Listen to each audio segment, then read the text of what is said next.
ফাইবারের সবচেয়ে উচ্চতম দুর্গা প্রতিমা বানিয়ে তাক লাগাতে উদ্যোগী হয়েছেন ক্লাব সহ গ্রামের মানুষ। বাঙালির শ্রেষ্ঠ উৎসব দুর্গাপুজো, আর এই পুজোকে ঘিরেই মেতে থাকে গোটা পশ্চিমবঙ্গ সহ বিভিন্ন দেশ বিদেশ। পুজোর বাকি এখনো 3 মাস। এরই মাঝে পুজোর প্রস্তুতি শুরু হয়ে গিয়েছে পশ্চিমবঙ্গের নদিয়া জেলার রানাঘাট কামালপুর এলাকায়। তৈরি হচ্ছে সবচেয়ে উচ্চতম ফাইবারের দুর্গা প্রতিমা। জানা যায় 3 মাস আগে থেকে কাজ শুরু হয়েছে। ইতিমধ্যেই তাদের দুর্গা প্রতিমার প্রাথমিক পর্যায়ের কাজ সম্পূর্ণ হয়েছে। এরপরই শুরু হবে ফাইবার দিয়ে কাজ। জানা যায় তাদের শুধু প্রতিমার উচ্চতা 111 ফুট। ঠাকুরের সম্পূর্ণ রূপদান করলে কিছুটা হলেও আরও বাড়বে বলে জানান মৃৎশিল্পীরা। তবে এত বড় প্রতিমা তৈরি করতে এলাকারই প্রায় 2 বিঘা জমির ওপর বাঁশের প্যান্ডেল তৈরি করে সুদক্ষ মৃৎশিল্পী দিয়ে প্রায় 10 জন শিল্পীর ছোঁয়ায় তৈরি হতে চলেছে বাংলার সবচেয়ে উচ্চতম দুর্গা প্রতিমা। সূত্রের খবর, এর আগে কলকাতায় তৈরি হয়েছিল সব থেকে বড় দুর্গা, যার উচ্চতা ছিল 88 ফুট। এবার কলকাতাকে টেক্কা দিয়ে নদিয়াতে হতে চলেছে 111 ফুট দুর্গা প্রতিমা। কলকাতায় বড় দুর্গা প্রতিমা তৈরি করলেও মানুষ তা দেখতে পারেনি। ভিড়ের চাপে তা বন্ধ করে দিতে বাধ্য হয় পঞ্চমীর দিন উদ্যোক্তারা। তবে রানাঘাটের পুজো উদ্যোক্তারা বলেন, আমাদের এখানে সবাই যেন দুর্গা প্রতিমা দেখতে পারেন, তার জন্য বিরাট আকারে জায়গা ফাঁকা রেখে পুজোর ব্যবস্থা করা হচ্ছে।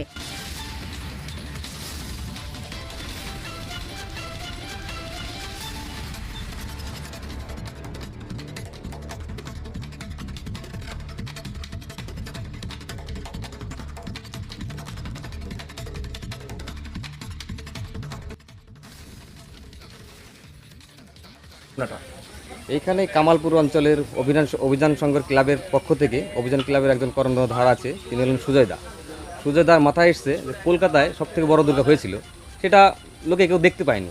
এর জন্য ওনার চিন্তাধারা ছিল যে মানুষের যে স্বপ্নটা ছিল দেখার জন্য, সেই স্বপ্নটা বাস্তবায়িত করার জন্য কামালপুর অঞ্চলে কামালপুরে সবথেকে বড় দুর্গা করে দেখানোর।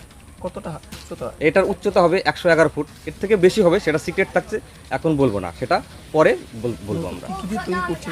এই ম্যাটেরিয়াল হচ্ছে প্রথমে বাঁশ দিয়ে স্ট্রাকচার করা হয়েছে, তারপর খড়, মাটি, ধানের চিটে, এগুলো মাখিয়ে আমরা মাটির কাজটা করেছি। এরপরে ফাইবারের কাস্টিং হবে। এত বড় উচ্চতা প্রতিমা কীভাবে দাঁড় করাবেন? মানে এটা পুরো পেছনটা পাইপের স্ট্রাকচার হবে, লোহার পাইপের স্ট্রাকচার হবে, সেই স্ট্রাকচারের উপরে দাঁড়াবে, ইঞ্জিনিয়ার দিয়ে করা হবে। কবে থেকে কাজটা শুরু করেছেন আপনারা? এটা পয়লা বৈশাখ থেকে আমরা শুরু করে দিয়েছি কাজটা। কতজন? আমরা 10-12 জন শিল্পী নিয়ে কাজ করছি। এই যে এত বড় প্রতিমা তৈরি করতে একটা জায়গারও দরকার আছে, সেটা কীভাবে ব্যবস্থা হলো? এটা এলাকার বাসীর জায়গা, মোটামুটি এখানে 3-4 বিঘা জমির উপরে আমরা কাজটা করছি। আর দেখার জন্য সুব্যবস্থা আছে, কোনো ব্যাপার নেই, খোলা মাঠ সামনে, সবাই ভালোভাবে দেখতে পাবে। এটা কোথায় তৈরি হচ্ছে? এটা কামালপুর অঞ্চলের অভিযান সংঘ ক্লাবের পক্ষ থেকে। আপনার নাম? আমার নাম বাপি সরকার। আপনি একজন আমি একজন পেশায় একজন শিল্পী, মৃৎশিল্পী।